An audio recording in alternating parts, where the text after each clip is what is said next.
खबरों के निष्पक्ष विश्लेषण के लिए सब्सक्राइब करें Janatantra TV and press the bell icon. Never miss any update.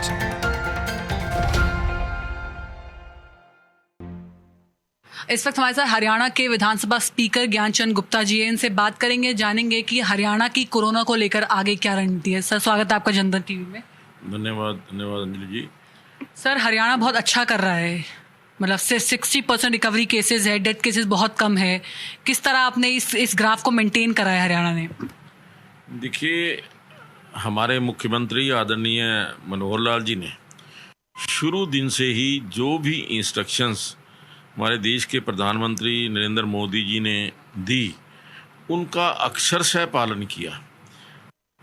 Janata curfew से लेकर के आज तक जिस प्रकार से लॉकडाउन का पालन पूरे हरियाणा प्रदेश के अंदर सख्ती के साथ किया जा रहा है, मैं समझता हूं कि उसी का परिणाम है कि आज हरियाणा इस महामारी की चपेट में उतना नहीं है जितना बाकी राज्य हैं। हरियाणा प्रदेश के अंदर अभी तक जो पॉजिटिव केसेस आए हैं, लगभग 264 केसेस आए हैं, और उसमें से भी 140 जो हैं, 264 में से 140 केसेस जो हैं वो रिकवर हो गए हैं। तो मैं समझता हूँ कि इसके अलावा जो अरेंजमेंट्स, चाहे वो मेडिसिन्स के लिए है, दवाइयों के लिए है, या खाने पीने के लिए है, या डेली जो हमारी नीड्स हैं उनको पूरा करने के लिए पूरे हरियाणा प्रदेश के अंदर इस प्रकार से लॉकडाउन के रहते हुए कि कहीं पर भी किसी को दिक्कत ना आए, कोई भी व्यक्ति पूरे हरियाणा प्रदेश के अंदर रात को भूखे पेट ना सोए, इस बात की पूरी व्यवस्था, चाहे वो सूखा राशन दे करके या कुक्ड फूड दे करके, स्थान स्थान पर मैनेजमेंट ऐसे, जैसे अब यहाँ पर हमने पंचकुला के अंदर 12 जोन बनाए हुए हैं, 12 जोन के इंचार्ज हैं, आगे उनके आगे पूरी टीम है जो माइन्यूटली इस बात को देखती है कि जो जो इंस्ट्रक्शंस दी हैं वो फॉलो हो रही हैं कि नहीं। अब जैसे जो शेल्टर होम्स के अंदर जो प्रवासी मजदूर हैं, अब हमारे यहाँ पंचकुला के अंदर 400 कुछ मजदूर है, और पूरे हरियाणा प्रदेश के अंदर लगभग 4700 ऐसे जो प्रवासी मजदूर हैं जो शेल्टर होम्स के अंदर रोके गए। लेकिन उन शेल्टर होम्स के अंदर भी उनको खाने पीने का अरेंजमेंट, उनके सोने का, उनके पूरा टॉयलेट्स वगैरह का, मेडिसिन्स वगैरह का, यहाँ तक कि हमने तो एक शेल्टर होम, 2 शेल्टर होम्स के अंदर उनको मोबाइल के जो प्लग्स हैं वहाँ पर कनेक्शन लगा करके दिए हैं ताकि वो अपने परिवार के लोगों के साथ हर रोज़ बात कर सकें। इस प्रकार से माइन्यूटली हम मॉनिटर करके इस जो कोरोना वायरस के साथ हमने लड़ाई शुरू की है, और मैं समझता हूँ कि उसी का परिणाम है कि आज हरियाणा प्रदेश के अंदर केवल 3 डेथ हुई हैं, और 3 डेथ भी उस समय शुरू के अंदर हुई, उसके पश्चात आज तक हम बड़ा सेफ उससे चल रहे हैं। 4-5 जिलों को छोड़ करके बाकी सारे ज़िले जो हैं कोरोना के ग्रस्त नहीं हैं, और कुछ ज़िलों के अंदर तो बिल्कुल कोरोना का नामो निशान नहीं। पर सर, चंडीगढ़ एक बहुत ही बॉर्डर एरियाज़ में भी लगता है। आपने प्रवासी मजदूरों की बात करी, तो जो जिस एरिया से मजदूर आए उनको वहाँ उनके घर पहुँचाने को लेकर कुछ आगे स्ट्रैटेजी बनी है हरियाणा सरकार की, या कि उनको अपने भी जगह पहुँचाया जाए, कि वो जहाँ है, अगर वो चंडीगढ़ में है तो उनको चंडीगढ़ में ही यहाँ रखा गया, उनके खाने पीने रहने की व्यवस्था सारी यहाँ करी गई? देखिए, उनकी व्यवस्था तो हम पिछले 25 दिन से करते आ रहे हैं, लेकिन अब आगे की जो हमने व्यवस्था की है कि उनको उनसे पूछ करके क्या वो कोई काम, छोटा काम जो चाहे आज मंडियों के अंदर जैसे गेहूं की परचेज शुरू हुई है, वहाँ हमें लेबर की आवश्यकता है, या कुछ जो एसेंशियल कमोडिटीज़ के प्रोडक्ट्स हैं, फैक्ट्री शुरू हुई हैं, वहाँ उनको लेबर की ज़रूरत है। उन लेबर के लोगों से पूछ करके हम उनको वहाँ डिप्यूट कर रहे हैं कि वो काम कर लें ताकि उनकी अर्निंग भी शुरू हो जाए और खाने पीने का अरेंजमेंट भी वहाँ पर इस अच्छे ढंग से हो जाए। तो इस प्रकार से हमारा आज जो हरियाणा प्रदेश का, पूरे हरियाणा के अंदर जिस प्रकार से अरेंजमेंट्स किए हैं, मैं समझता हूँ कि उसी का परिणाम है कि और बहुत कम जो पॉजिटिव केसेस हैं यहाँ पर आए हैं। और उसके अलावा हमारा टेस्टिंग का जो है फिगर वो पूरे देश में जो देश का जो रेशो है उससे कहीं ज़्यादा है। हमारा जो टेस्टिंग का लगभग 380-81 के करीब जो हमारा टेस्टिंग रेट चल रहा है, बाकी जगह पूरे देश के अंदर वो बहुत कम है। तो इस दृष्टि से जब हम टेस्टिंग ज़्यादा करते हैं और टेस्टिंग के परिणाम भी आते हैं, तो उसके बावजूद लेकिन हमारा जो पॉजिटिव केसेस हैं वो बहुत कम है। तो हम मान सकते हैं डबल इंजन की सरकार से फ़ायदा हुआ है, सेंटर की तरफ से आपकी काफ़ी अच्छी मदद मिल रही है स्टेट को।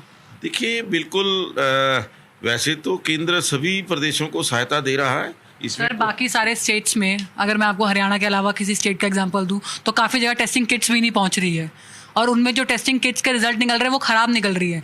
3 करोड़ में केवल 10,000 टेस्टिंग किट्स हैं। काफ़ी स्टेट्स हमारे देश कैसे भी हैं। नहीं है ऐसी जगह, लेकिन हमने अपने आप ही व्यवस्था की है। हमारे जो हेल्थ मिनिस्टर हैं उन्होंने 1 लाख किट्स जो है अपने तौर पर मंगवाई है, ताकि हम यहाँ पर जो हमारे कोरोना के जो वॉरियर्स हैं, जो कोरोना के योद्धा हैं, हम उनको भी किसी तरह रिस्क में डालना नहीं चाहते। उन सबको ये जो पीपी किट्स दे करके उनको सिक्योर किया है। मैं समझता हूँ ये भी हरियाणा सरकार की एक बड़ी उपलब्धि है। सर आपने अभी लॉकडाउन का स्ट्रिक्टली पालन हो रहा है इसके बारे में बताया, लेकिन काफ़ी सारे विपक्षी पार्टी के लोग हैं जो यहाँ मूवमेंट कर रहे हैं रेगुलर 2-3 दिन से। नहीं देखिए, इस लॉकडाउन का पालन तो सभी लोगों को करना चाहिए, और मेरा तो एक और निवेदन है कि ये समय राजनीति का नहीं है। आज हम सबको राजनीति से ऊपर उठ करके इस कोरोना को देश से कैसे भगाना है इसके बारे में सोचना चाहिए, उसके बारे में सुझाव देने चाहिए। राजनीति करने को तो पूरी उम्र पड़ी है, हम राजनीति करते रहेंगे, लेकिन राजनीति से ऊपर उठने की आवश्यकता है।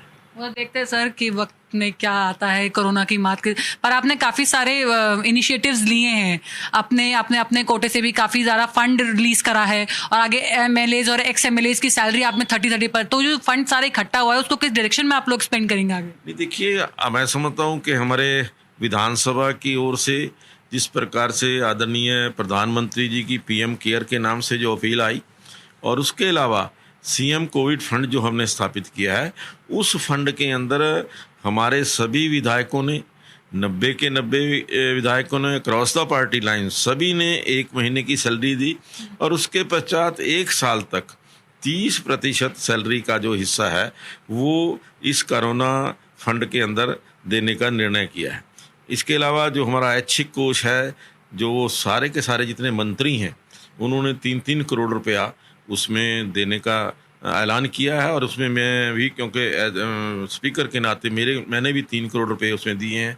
हमारे डिप्टी स्पीकर ने 2 करोड़ रुपए दिए हैं। और इसके अलावा जो हमारे पूर्व विधायक हैं, जो उन्होंने भी कहा, उनकी एसोसिएशन के अध्यक्ष मेरे पास आए, महामंत्री आए, उन्होंने सभी अपने लोगों से बात करके 1 महीने की जो पेंशन है वो इस फंड के अंदर देने की घोषणा की है। तो मैं समझता हूँ कि जहाँ विधायकों ने भी किया है, हमारे जो स्टाफ मेंबर्स हैं, जो एम्प्लॉइज़ हैं, उन्होंने भी इसके अंदर सहयोग दिया है। और मैं समझता हूँ कि आज जिस प्रकार से NGOs हैं वो भी आगे बढ़ करके बहुत सहयोग इस कोरोना रिलीफ फंड के अंदर कर रही हैं, और मैं समझता हूँ कि सभी के प्रयास से, संयुक्त प्रयास से हम इसके ऊपर विजय प्राप्त करेंगे। एक आखिरी सवाल सर, आपकी कुछ दिन पहले लोकसभा स्पीकर से वीडियो कॉन्फ्रेंसिंग के थ्रू आप सबकी बात हुई थी, क्या निकला वीडियो कॉन्फ्रेंसिंग में? क्या नए आइडियाज़ इम्प्लीमेंट आने वाले टाइम पे अलग अलग स्टेट्स में होंगे इस कोरोना से लड़ने के लिए? देखिए, एक बहुत अच्छा इनिशिएटिव हमारे आदरणीय लोकसभा अध्यक्ष श्री ओम बिरला जी ने लिया, जिसके अंदर उन्होंने सभी प्रदेश के जो विधानसभा अध्यक्ष हैं उन्होंने अपना वीडियो कॉन्फ्रेंसिंग के द्वारा सबसे प्रदेशों के अंदर चल रही इस कोरोना की बीमारी के बारे में क्या स्थिति है उसके बारे में जानकारी ली, और उससे हम सभी विधानसभा अध्यक्षों को भी दूसरे प्रदेशों में क्या चल रहा है, क्या क्या कोई अच्छे काम हमारे से प्रदेश से ज़्यादा अच्छे काम हो रहे हैं, वो भी जानने का अवसर मिला। और उसके अलावा एक जो सबसे बड़ी चीज़ जो आदरणीय ओम बिरला जी ने कही कि लोकसभा सेक्रेटेरिएट के अंदर एक कंट्रोल रूम स्थापित किया गया है, और उस कंट्रोल रूम के साथ जो सभी विधानसभाएं हैं, विधानसभा के अध्यक्ष हैं, वो जुड़ेंगे, और उसके तहत अगर कहीं किसी दूसरे प्रदेश में कोई समस्या कहीं भी आती है, उसको समाधान करने के लिए वो एक दूसरे की हेल्प करेंगे। जैसे अभी मुझे कल ही हमारे एक पंचकूला से दोस्त गए हुए हैं, उन्होंने आंध्र प्रदेश के अंदर एक जंगलों के अंदर जो कुछ हट्स बनाने का एक कॉन्ट्रैक्ट लिया। 7 लेबर के लोग उनके साथ हैं, वो जंगल में फंसे हुए, उनका बार बार फ़ोन आ रहा है। तो मैंने कोशिश की कि उनको वहाँ से स्पीकर के माध्यम से उनको कुछ मदद मिले। तो ये बेसिकली वो उन सब लोगों के लिए जो जगह जगह फंसे हुए हैं, ताकि वो अपने अपने स्टेट्स में उस कंट्रोल रूम के थ्रू कांटेक्ट कर सके। ठीक है, thank you so much sir, बहुत बहुत शुक्रिया आपका। धन्यवाद धन्यवाद। तो ये हमारे साथ ज्ञानचंद गुप्ता जी थे, जिन्होंने हरियाणा स्टेट के आगे के विजन के बारे में बताया, किस तरह वो आगे क्या क्या आइडियाज़ और किन किन चीज़ों को लेकर वो आगे अपने स्टेट में इम्प्लीमेंट करेंगे। कैमरा पर्सन सुमित के साथ अंजलि पोखरियाल, जनतंत्र टीवी, हरियाणा।